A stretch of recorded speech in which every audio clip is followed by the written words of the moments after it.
Vivemos sob a ditadura da superfície, onde a integridade é confundida com a ausência de cicatrizes. A maioria de nós gasta uma energia monumental tentando esconder as rachaduras da própria história, acreditando que a fragilidade é um defeito de fabricação. No entanto, a crise, esse momento em que o chão parece ceder, é na verdade o instante mais honesto da nossa existência. Ela nos retira o disfarce de números e nos devolve a nossa humanidade bruta. Se você sente que está carregando os fragmentos de quem costumava ser, entenda que o objetivo da vida não é evitar a quebra, mas aprender o que fazer com os pedaços que sobraram. Este vídeo não é sobre como evitar a dor, mas sobre como transformar o que foi partido em algo que o sucesso comum jamais seria capaz de construir. Existe uma ilusão contemporânea de que a maturidade é um estado de blindagem emocional. Olhamos para as crises globais, para as instabilidades econômicas e para os colapsos sociais como eventos externos, esquecendo que eles ecoam dentro de nós, fragmentando a nossa percepção de valor. A resiliência, essa palavra tão desgastada pelo uso comercial, não é um elástico que volta ao estado original. Ela é um processo de busca, é o ato deliberado de caminhar entre os escombros da própria alma e recolher cada fragmento, por menor que seja, para iniciar uma reconstrução que faça sentido. Carl Jung, um dos pensadores que mais profundamente mergulhou nas sombras do espírito humano, sugeria que não nos tornamos iluminados imaginando figuras de luz, mas tornando a escuridão consciente. Quando ignoramos nossas fraturas, elas não desaparecem. Elas se tornam o que ele chamava de sombra, aquela parte de nós que opera no escuro, sabotando nossas relações e nossa paz, simplesmente porque nos recusamos a admitir que estamos feridos. A primeira etapa da verdadeira resiliência é o amadurecimento, e amadurecer significa ter a coragem de olhar para as próprias feridas sem o filtro do orgulho. Muitas vezes o ciclo de violência que vemos na sociedade, o tom agressivo nas redes sociais, a impaciência no trânsito, o desdém pelo outro, é apenas o reflexo de indivíduos que estão fragmentados por dentro. Quando não buscamos ajuda, quando não reconhecemos que a nossa perna emocional está quebrada, acabamos mancando pela vida e descontando a dor em quem cruza nosso caminho. É curioso como corremos para um hospital ao menor sinal de uma fratura óssea, mas hesitamos décadas antes de procurar um psicólogo para tratar uma fratura na alma. O cérebro e o espírito sofrem traumas tão reais quanto o corpo, e tentar curá-los apenas com misticismo ou força de vontade é como tentar colar mármore com saliva.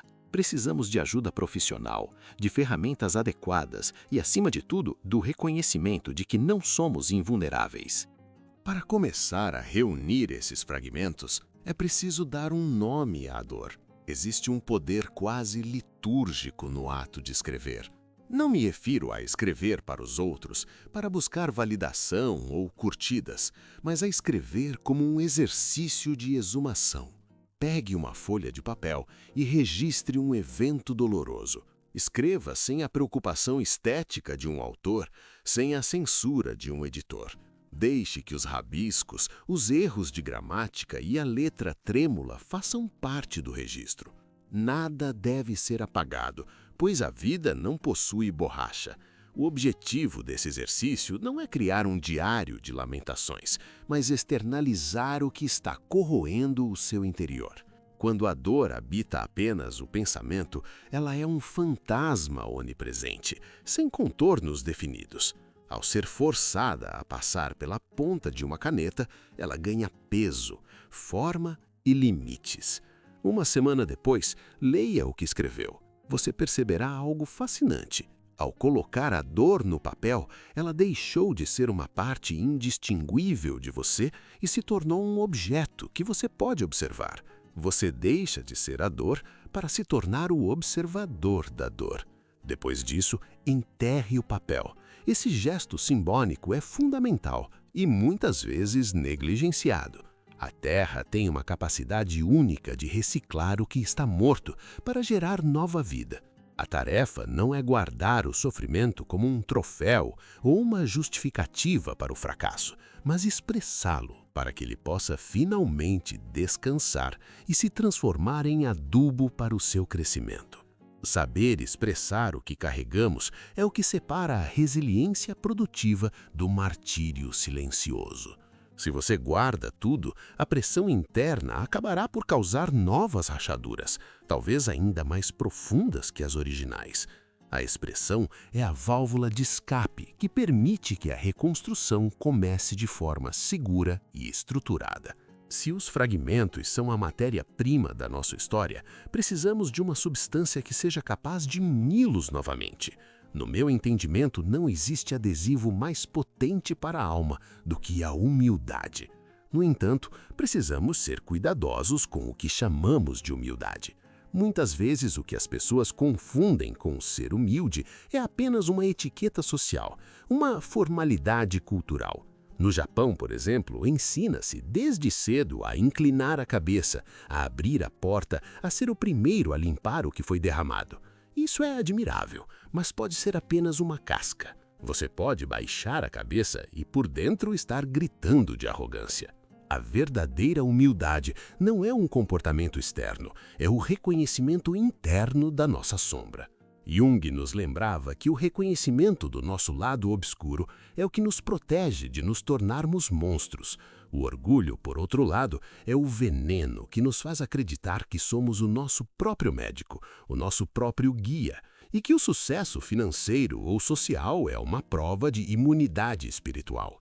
É o orgulho que nos impede de dizer, eu preciso de ajuda. Ele é um veneno tão sutil que, se pudéssemos enxergar sua verdadeira face, sairíamos gritando pelas ruas. Gostaria que você fizesse uma pausa agora e refletisse sobre qual foi a última vez que o seu orgulho o impediu de aprender algo valioso ou de curar uma relação. Se este conteúdo está ajudando você a enxergar essas rachaduras de uma forma nova, deixe o seu comentário abaixo. Sua participação é o que mantém este espaço de reflexão vivo e consciente. O orgulho é como o lixo doméstico. Não importa quão limpa seja a sua casa ou quão nobres sejam seus hábitos, ele será produzido todos os dias. Não adianta tentar perfumá-lo ou escondê-lo sobre o tapete. A única forma de lidar com ele é reconhecendo sua existência e colocando-o para fora diariamente.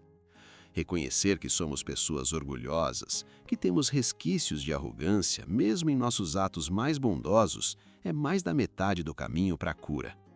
A humildade é essa busca constante, um reconhecimento que nunca termina, mas que nos devolve a paz. Nesta jornada de reconstrução, muitos de nós cometemos o erro fatal de tentar recuperar a nossa beleza olhando para a beleza dos outros. Antigamente, a comparação era limitada ao nosso círculo imediato, o vizinho, o colega de classe, o melhor jogador do bairro. Hoje, as redes sociais nos obrigam a nos comparar com o ápice absoluto de bilhões de pessoas.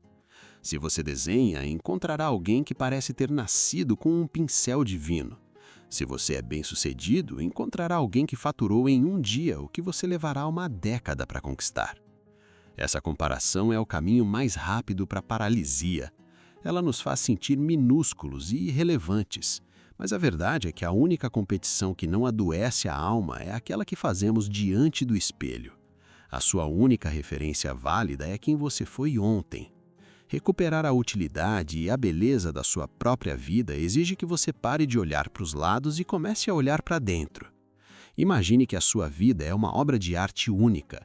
Tentar finalizá-la usando o esboço de outra pessoa é um erro técnico que compromete toda a estrutura. O compartilhamento com os outros é saudável. Ele nos oferece novas cores e técnicas que podemos aplicar em nossa própria tela. Entretanto, a competição com os outros é um veneno para a resiliência, pois ela nos faz odiar a nossa própria obra por ela não ser igual à do vizinho. A beleza autêntica surge da singularidade. Quando você aceita que a sua trajetória é incomparável, você ganha a liberdade de falhar e de se reconstruir sem o peso do julgamento externo. A resiliência exige essa autonomia intelectual. Você precisa ser o juiz da sua própria evolução, celebrando os pequenos avanços que ninguém mais vê, mas que são fundamentais para que a peça final seja sólida. Se você for melhor do que foi ontem, mesmo que apenas 1 milímetro, você já venceu a única batalha que realmente importa. O resto é apenas ruído de uma sociedade que lucra com a nossa insegurança. Perceba como, ao longo desta conversa, sua mente talvez tenha tentado comparar a sua dor com a de alguém que você viu em uma tela. Convido você a deixar um comentário sobre como você tem lidado com essa pressão da comparação constante. Às vezes, colocar esse pensamento para fora é o primeiro passo para se livrar dele. Recuperar a beleza é um desejo legítimo, mas ela deve caminhar lado a lado com a utilidade. Uma peça restaurada não serve apenas para ser admirada em uma prateleira. Ela precisa ser capaz de conter o líquido, de cumprir sua função. No contexto humano, ser útil significa não permitir que o brilho do sucesso ofusque a nossa capacidade de servir. Lembro-me de um sonho que tive após um evento exaustivo, onde falei para milhares de pessoas.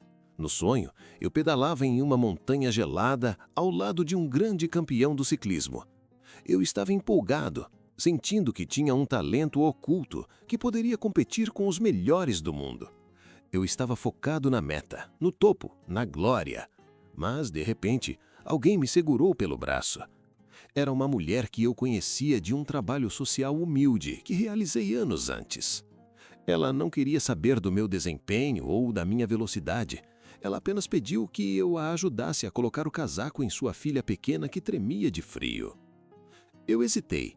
Eu estava no meio de uma grande competição. Mas, ao olhar para a criança, vi um olhar de confiança que nenhuma medalha poderia substituir. Ajudei a menina, e quando voltei para a bicicleta, o campeão já tinha ido embora.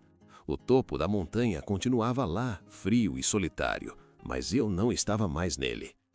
Acordei com um gosto amargo, mas com uma lição que jamais esquecerei e que hoje compartilho com você. Nenhum objetivo, nenhuma meta e nenhum sucesso vale a pena se, para alcançá-los, você tiver que atropelar a sua humanidade ou ignorar o pedido de ajuda de quem está ao seu lado. Muitas vezes a vida nos coloca em situações onde precisamos escolher entre o troféu e o casaco da menina.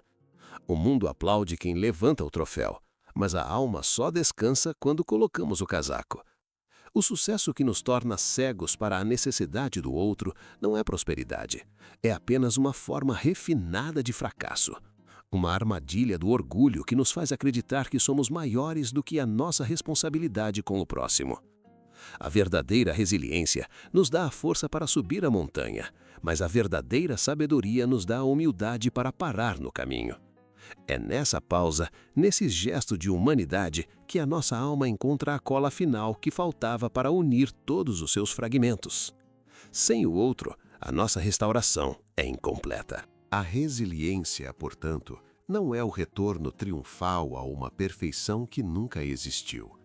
É a aceitação de que somos feitos de fragmentos, de colas e de cicatrizes. A beleza de uma vida não está na sua integridade impecável, mas na história que as suas marcas contam. Quando paramos de lutar contra as nossas rachaduras e passamos a integrá-las à nossa identidade, deixamos de ser vítimas das circunstâncias para nos tornarmos autores da nossa própria restauração. Neste canal, exploramos os fundamentos que sustentam uma vida de verdadeiro impacto. A prosperidade que buscamos não é apenas financeira, mas uma harmonia profunda entre mente, corpo e alma. Existem muitos outros aspectos desta reconstrução que não caberiam em um único vídeo, mas que aprofundamos constantemente em nossos outros conteúdos. Se você busca essa clareza mental e a disciplina necessária para viver com presença, convido você a explorar os nossos pilares da prosperidade. Que este entendimento não seja apenas uma empolgação passageira, mas uma semente de lucidez. Não tenha medo das suas quebras. Tenha medo de permanecer fragmentado por orgulho. Olhe-se no espelho hoje e decida que a sua única competição é com a pessoa que você vê refletida. Se este pensamento fez sentido para você, inscreva-se e continue conosco nesta jornada de autoconhecimento. Até o nosso próximo encontro, permaneça presente.